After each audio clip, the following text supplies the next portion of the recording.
The legislative session getting underway this past week at the state capitol, and I went to Jackson Wednesday for the Gulf Coast legislative reception, where I had the chance to talk with Lieutenant Governor Delbert Hosemann. Lieutenant Governor Delbert Hosemann here with us. Lieutenant Governor, so the legislative session off and running this week, and this year the calendar is accelerated, isn't it? It is, to 90 days, and I'm kind of happy about that. Why is that, basically why is that, and what does that do for you when it's an accelerated calendar like that? Well, by the 19th, all the bills have to be filed, and then the rules of the Senate, all bills come to me, it'll be about 1,000 of them. So I have to wade through those, put them on every committee. A lot of them will affect the coast, actually. I'll put them on every committee, then the committee's got to report within the next 3 weeks, and so we just accelerate the calendar, and we move along a little bit faster, and I think that's better. The big topic of conversation, it seems like everybody's talking about taxes. Are we going to do income tax cut, grocery tax cut? It sounds like some people want it all. I do. I would like to reduce the grocery tax from 7 to 5%, effective July the 1st. Then I'd like to continue the elimination of the income tax. You know, next 2 years we'll be down to 4, and we're proposing that we take it down to 3 over the next 4 years.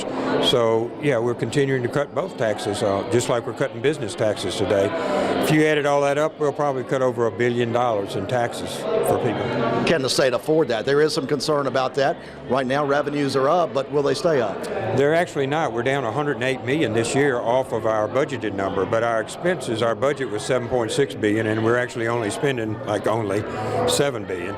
So we have some excess revenue coming in, but that's kind of a yellow blinking light for us to pay attention to gradual conservative cuts. That's how we pay for that. Inflation covers some of it, and we're downsizing government.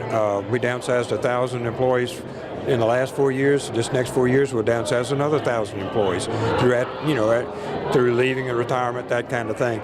So we're squeezing our government size down, and we're making sure that people who send us money get some money back.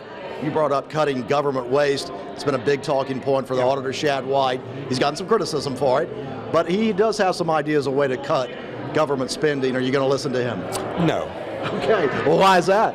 Because the legislature, if you look at any of that report, it looks like it was written during third year of college. You know, many of those things have already been done. Some of them are outrageous, you know, like plans on doing X or Y. So I read it, and I didn't find anything of interest in there very much. It hadn't either been tried or was in process of us doing right now. So yeah, we're trying to cut government, and some of those things were similar to what was in the report. But no, I think the legislature's quite capable of going forward without spending $2 million on a sophomore report. Okay, all right. Well, that's an honest take there from Lieutenant Governor Delbert Hosemann. Let me ask you about one other issue. It came up last year in the House, and that is online mobile gaming for sports betting. The Senate put it down. Do you think that that's going to come up again this year? I do. I think it'll come up again. I'm not sure about the final of that. There are a lot of people who support gaming and who support the coast, which is a critical part of this, and the river counties that are also doing it. But they're a little bit leery of hurting our bricks and mortar by having everybody just, you know, sit at their kitchen table and make bets. So there's been a split in the community down there. Not all of the casinos are for it. Some are, some aren't. So I think we need to just, like balance, we need to make sure our casinos are satisfied 100% with what we're fixing to do before we start messing. They've invested billions of dollars in the Mississippi Gulf Coast. So I'm not about to go messing with that until they're all agreeable that this will be a positive influence and not a negative influence.